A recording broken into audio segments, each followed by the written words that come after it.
So in this segment of the stream, I'm going to be free writing, meaning trying to create a story from scratch in under an hour, and we're just going to do it for better or for worse, whether you want to treat it like a warm up or a challenge. It's just something cool to do. So here we go. This is how I do it. Let me pull this up. A little gray space. What's going on there? 1 second. I want to fix this. Not exactly sure why this is so gray, but it shouldn't be. Could that possibly be? Well, nothing else. Oh, geez. Can't do anything right over here.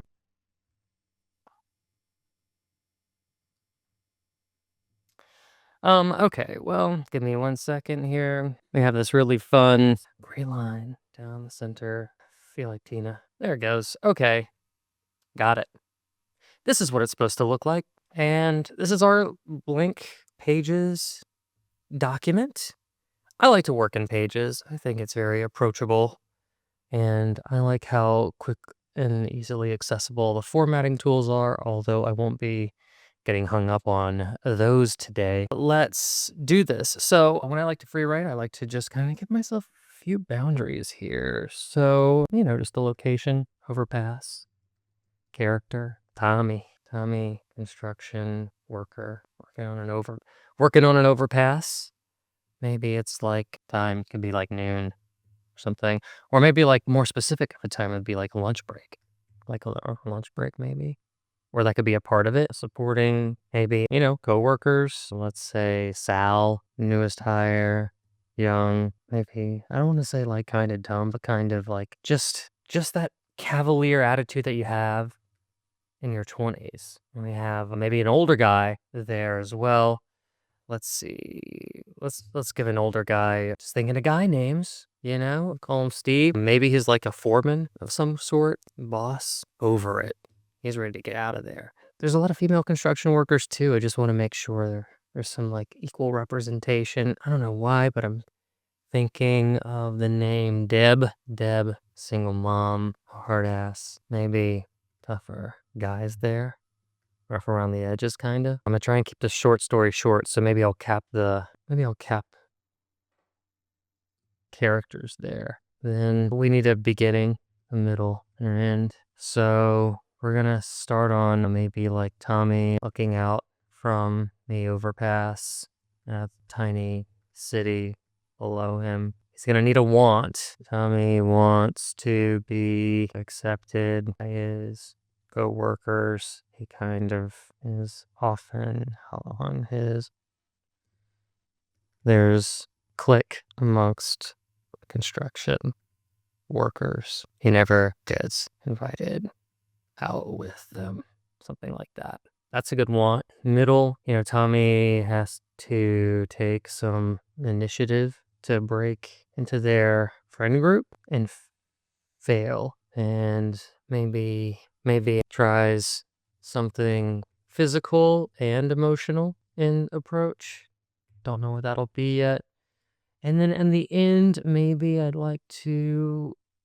think maybe Tommy wins them over and they are all standing next to Tommy, looking out from the overpass, the tiny city below them, right? So that's important. This is important. This is important. This is important. And with that, maybe we can kind of give ourselves parameters to write this thing. I would like to make some notes. What do you see on construction sites? You see clearing, removing dirt, shaping dirt slopes, building those temporary, we call them like an access road. I see them digging. I guess spend a lot of time on the 405 out here.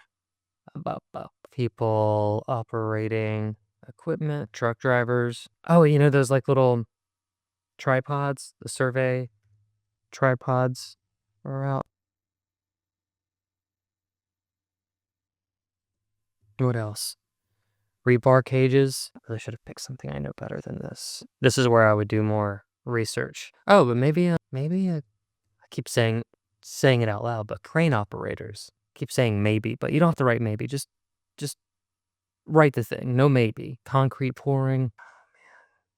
There's concrete pouring. There's like paving as well. Okay, okay. And let's give these guys. So Sal, there's a foreman. He's the boss. He's over it. And that must mean like Sal is like just a general contractor, maybe? What do you call it? Just a grunt? Actually, no. More of that. He's the grunt. Hired hand. Deb. She's a hard ass. Maybe she's the crane operator, or I don't want to say crane operator because they're already looking over an overpass. They're already pretty high up, like double height seems like. Maybe like a safety officer or something.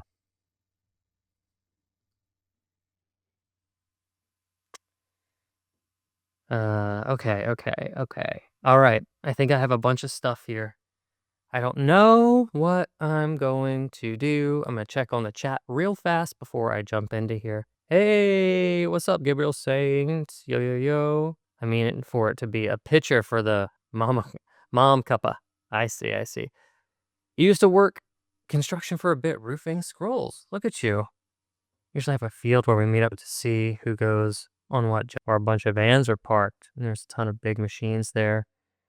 Offices as well. Usually we never really go in there other than when you initiate, or we go in for the morning, grab some coffee, snacks, head to the vans. I see. Okay, cool. Well, here's what we got to do though. I want to kind of start in the middle of this thing if we're doing this like lunch break. Okay. All right. Sorry. So I did 20 minutes of brainstorming, basically saying hi to the chat and all that kind of stuff, but let's start this story. Looked like micro machines, kind he is to play with when he was a kid. Little metal ants crawling to a smooth stop and starting again, inching their way through the city. Tommy dusted off his hands on his work pants and stomped dust from his work boots. It was time for lunch, and it was common practice to get bits of debris in his sandwich. Today he was determined the only crunchy bite would take would be from the potato chips he wedged in between his bread. He ducked into the shadow of a large truck hauling about a large cement truck, lumbering giant, slowly turning, helping him and his crew develop this brand new overpass the city had voted to construct years prior. Eating alone, as always, Tommy caught a glimpse of Sal, a young 20-year-old who had just joined the team, sitting in the truck. Oh wait, caught a glimpse of Sal. I had this idea through the side mirror, and it would be through the side mirror of Sal, a young 20-year-old who had just joined the team, sitting in the AC, listening to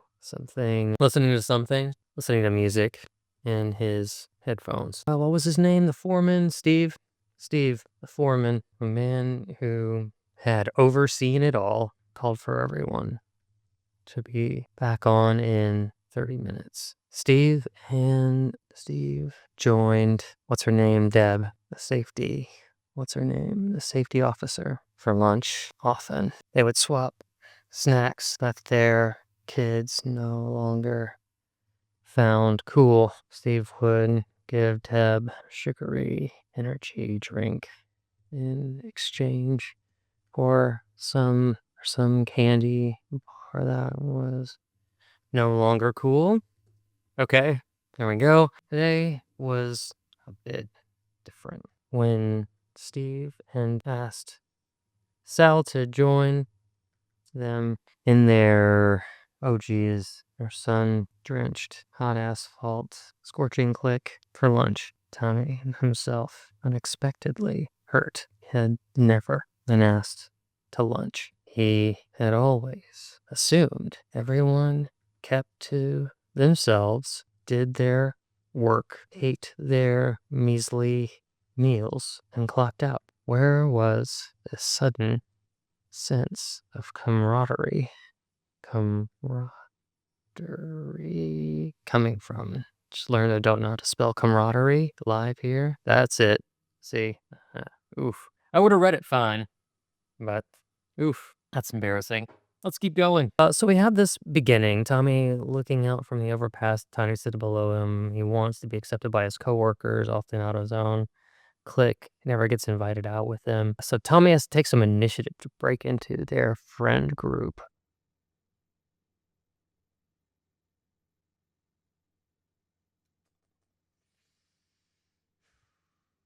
Mm, mm, mm, mm.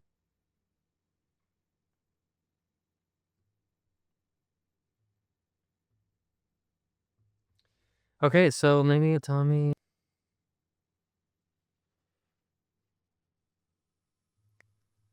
did himself from his hard hat chair.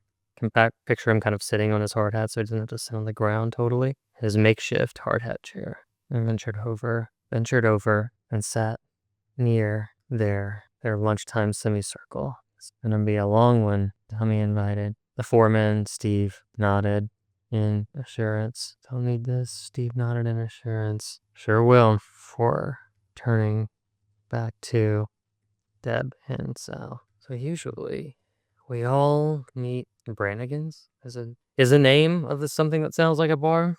I'll enforce it with it being a bar. I got a 2-for-1 cocktail. Happy hour. You should come. When he munched his sandwich, miffed at how they could ignore him so easily. He had worked with them for weeks. No one had ever mentioned happy hour, at least not out loud or out loud to him. Chummy has to take some initiative to break into the friend group and fail. Try something physical, emotional. Oh, physical.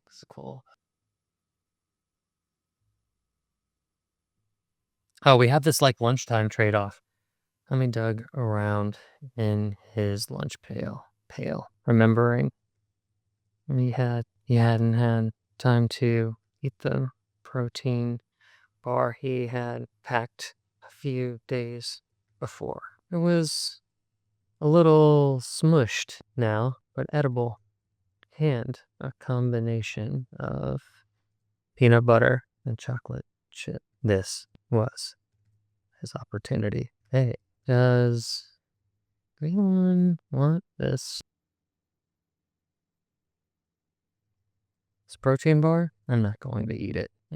He pretended to not know the flavor. Chocolate chip, peanut butter? Deb scoffed. I have a peanut allergy. Sal smiled. I'll take it. And with that, Simon forked over his protein bar and watched Sal turn his back on him and lean back into the conversation with Steve. And, I said Dev would be kind of a hard ass. Maybe.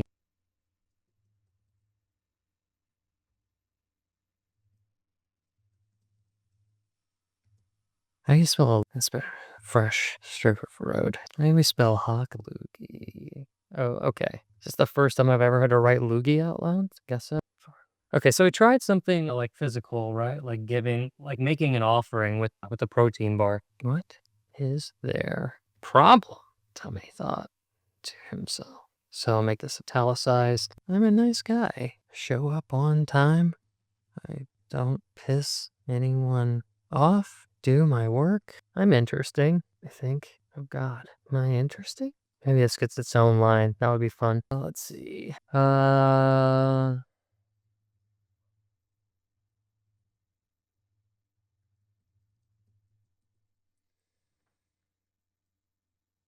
I think I've been typing. Let's see. Okay, so let's do the emotional appeal, or maybe even like cerebral. We could do things in threes. So a physical was the offering. It'll be weird to do like intellectual and then emotional. So we have these three beats. I don't know which one, but if you go from "Oh God, am I interesting?" It's weird to get emotional after that. So let's give him a philosophical thought and make it construction themed, right? Like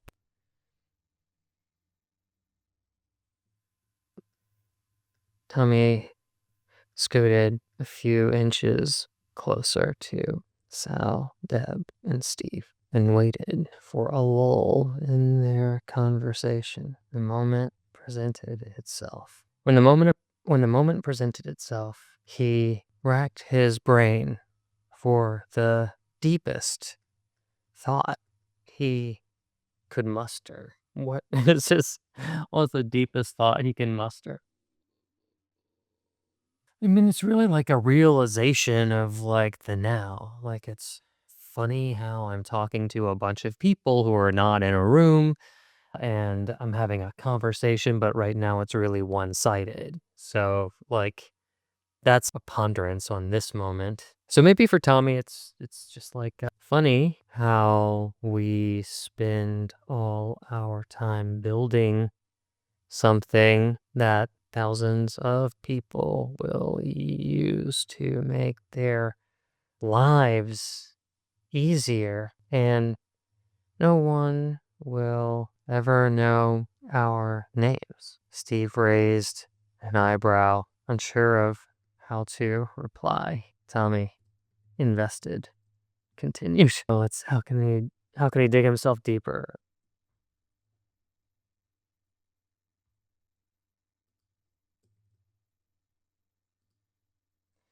Um, um, I mean, no, we're spending our whole lives making it easier for people to get somewhere else. Like, isn't it funny how, what am I trying to say? It's when you get somewhere else, it means like when you have to get somewhere else, it's like where you are isn't good enough. So, like, technically, we're helping people escape facing their feelings of dissatisfaction, dissatisfaction, kinda, right? Deb, what can Deb do? So, for like construction and hammering and jackhammering and stuff, you always see like construction workers with earplugs. So maybe Deb, I'm debating whether Deb like still maybe has one in, takes it out and goes, and he's like, never mind. Or maybe she debates putting them in. Deb, dramatic flair, puts her ear, I was gonna say earbuds, but they're earplugs in, causing Steve and Sal to grab their guts and laughter. Tommy, hiding his embarrassment under his chuckle, desperately tried to recover. Jesus. Desperately tried to recover. I'm serious. Do you ever not stop and think about what we're doing? Sal, the young gun, now nearly finished with the peanut butter chocolate chip protein bar, turned to speak to Tommy. When I first took this job, it felt weird but powerful to be standing on a road. My whole life, my mama told me never to play in the road. Here I am, cars and trucks every day whipping by me 70 miles per hour. I feel like I'm not supposed to be here, but I am. That's kind of cool. Whoops, sorry about the mic bump. So we've got the intellectual beat down, right? He's kind of chipping away at them. Moving on to my backup drink. This is my black cherry tea.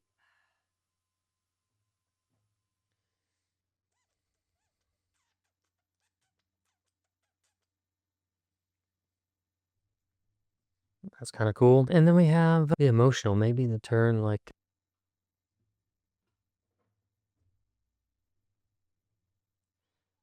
turn could come from Steve. I think Steve, the oldest, stretches his back.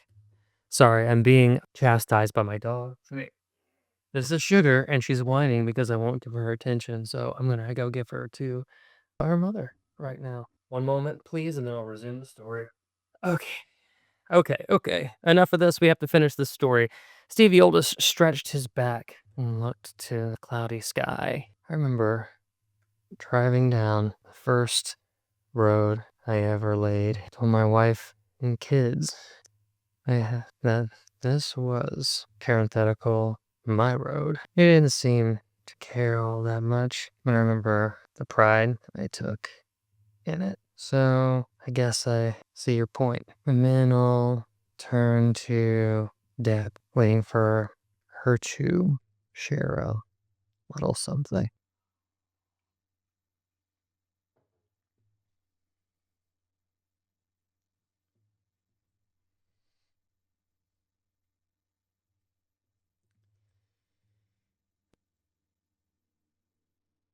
She scratched the back of her neck, kicked at a bit of debris on a site, and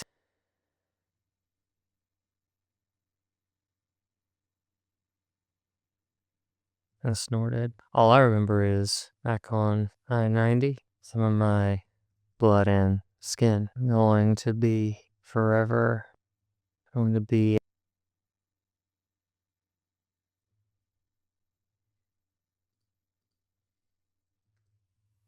at mile marker 12. Some of my skin is going to be in that road forever. And this job doesn't pay me near enough to deal with you bunch of assholes. They all cackled as they resumed their lunch, slurping away at the liquid in their thermoses. Is that it? Thermoses? Dusting themselves off to, what else did I say?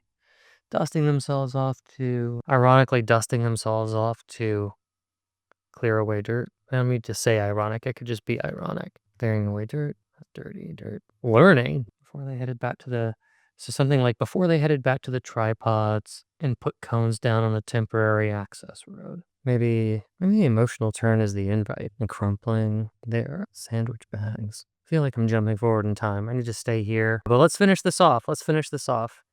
Slithering away, rolling up their sandwich bags. Steve called out. Break time is over. Dusting themselves off to get back to clearing away dirt. Steve gave Tommy a quick slap on the back. You should join us for a happy hour. Brannigan's later. Tommy gave a smile and a nod. He put away his lunch pail.